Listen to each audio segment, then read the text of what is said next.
बड़ी खबर यह है कि लॉकडाउन 4.0 की शुरुआत के साथ ही केंद्रीय स्वास्थ्य सचिव ने राज्यों को निर्देश दिया है कि जल्द से जल्द जोन बांटकर आगे की कार्रवाई करें। ये स्वास्थ्य सचिव ने इसलिए कहा क्योंकि अब किस तरह से हर राज्य के कौन से इलाके को रेड जोन, ऑरेंज जोन और ग्रीन जोन में रखा जाएगा, ये उन्हीं को तय करना होगा। ये अधिकार केंद्र ने राज्यों को दे दिया है, लेकिन अब ये डेडलाइन के तहत उन्हें काम इसलिए करना होगा क्योंकि आगे कैसे अब रणनीति के तहत काम करना है, किन चीजों पे छूट दी जाएगी, लोगों के बीच में सही जानकारी पहुंच पाए, इसके लिए स्वास्थ्य सचिव की तरफ से ये आदेश दिया गया। 03 लागू था और आगे फिर बढ़ाया है, तो 31 मई तक लॉकडाउन 4.0 रहेगा। और आगे कब तक रहेगा, कब तक बढ़ाया जाएगा, ये अभी कोई अंदाज नहीं है, क्योंकि हमारा जो प्रारंभिक अंदाज था, पहला लॉकडाउन डिक्लेयर करते समय प्रधानमंत्री जी ने कहा था कि महाभारत हमने 18 दिन में जीती थी, 21 दिन में कोरोना को जीत हासिल करेंगे। उन्हें अंदाज था कि पहले जो लॉकडाउन के बाद स्थिति सामान्य हो जाएगी, लेकिन केसेस बढ़ रहे हैं।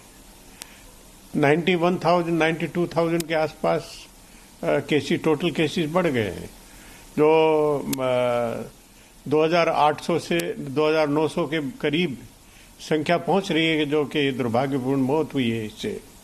तो केसेस और एक दिन में 5,000 का आंकड़ा पहुंच रहा है केसेस के बढ़ने का, तो संख्या तो बढ़ रही है। इसके बावजूद कि सरकार ने निर्णय लिया कि जिनको सिम्टम्स नहीं है उनकी जांच नहीं करेंगे, केवल सिम्टम्स है उनकी जांच करेंगे। तो इस समय तो बहुत से ऐसे केसेस होंगे जो पॉजिटिव रहते हुए जांच नहीं हो रही है। तो लॉकडाउन 4 में राज्यों का रोल बढ़ गया है। बाजार, दुकानें खोलने का फैसला राज्य करेंगे।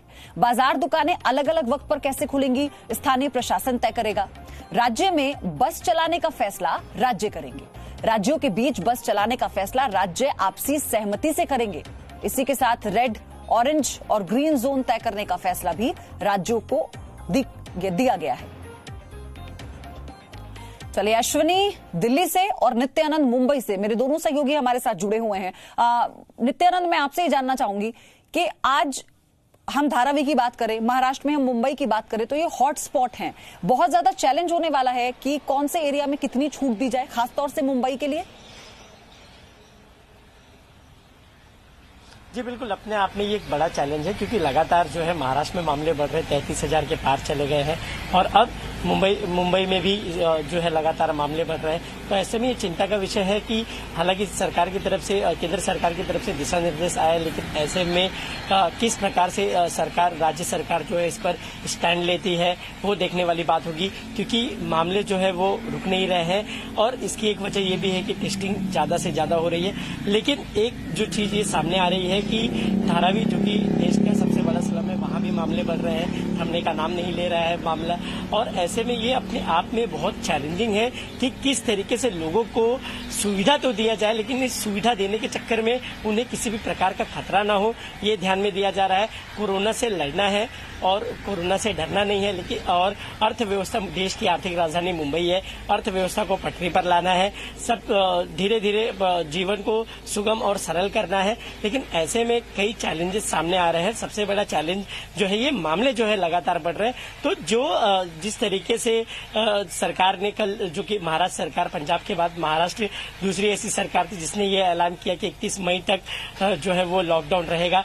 अब ऐसे में ऐसा बिल्कुल जिस तरीके से हमारी जो सरकारी अधिकारियों से बातचीत हो रही है, तो उनके मुताबिक तो ये चीज ही बताई जा रही है कि जो रेड जोन है वहां ज्यादा रियायतें नहीं दी जाएगी, या यूं कहें तो ना के बराबर दी जाएगी। अब जो भी होगा वो सामने निकलकर सामने आएगा। लेकिन इस मामले में लेकर सरकार के जो है आला अधिकारी मीटिंग करेंगे, विचार विमर्श करेंगे कि आखिरकार किस तरीके से लोगों को दिक्कतें ना हो और जीवन जो है सरल, लेकिन पहले की अपेक्षा थोड़ी शिक्षण संस्थान, मॉल और कोई भी मंदिर, चर्च, ये सब कुछ अभी नहीं खुलने वाला है। ये सबके लिए लागू है, पूरे देश में ये बात लागू है। और जो राज्यों को अधिकार क्षेत्र दिया गया है उसके बारे में हम आपको सिलसिलेवार तरीके से बता ही रहे हैं। अश्विनी, लेकिन जो भीड़ आपके पीछे है वो तो बताती है ना कि चुनौती कितनी बड़ी है अभी।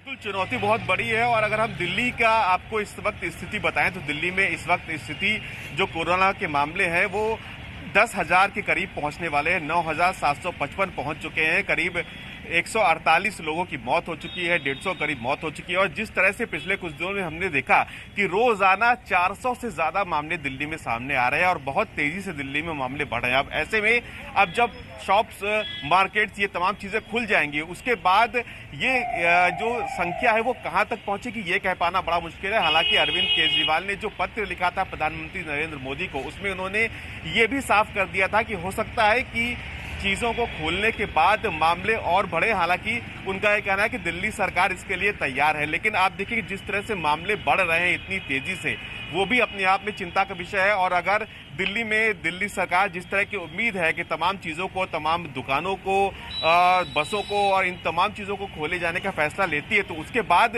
ये जो मामले जिस तेजी से बढ़ रहे हैं उन पर लगाम लगाना, उन पर कंट्रोल लगाना, ये एक बहुत बड़ी चुनौती होगी। और दिल्ली जैसे शहर में जहां पर बड़ी संख्या में लोग बाहर से भी आकर के रुके हुए हैं, कितनी बड़ी संख्या में लोग यहाँ पर माइग्रेंट्स हैं जो कि अभी भी बाहर जाने की कोशिश कर रहे हैं, इन तमाम चीजों को देखना एक बड़ी चुनौती होगी। हालांकि उम्मीद यही है कि दिल्ली सरकार अपनी तरफ से कोशिश यही करेगी कि जिन जिन चीजों और आज क्योंकि वो ये पूरा ब्यौरा पेश कर देगी, यानी दिल्ली के मुख्यमंत्री पूरा ब्यौरा पेश कर देंगे, तो अब ये देखना होगा कि किस तरह से पूरी रणनीति बनाई गई है। क्योंकि अगर राज्यों को जो अधिकार क्षेत्र दिए गए हैं उनके लिए चुनौती कम नहीं है, तो बहुत तरीके से पूरा लेखा जोखा तैयार करना होगा। हम आप दोनों से लगातार अपडेट लेते रहेंगे। एक छोटा सा ब्रेक यहां पर लेना है, फौरन हाजिर होंगे। No signal, no worry. Presenting Z News app with live TV, latest updates and expert opinion. Available on Google Play and App Store. Download it now.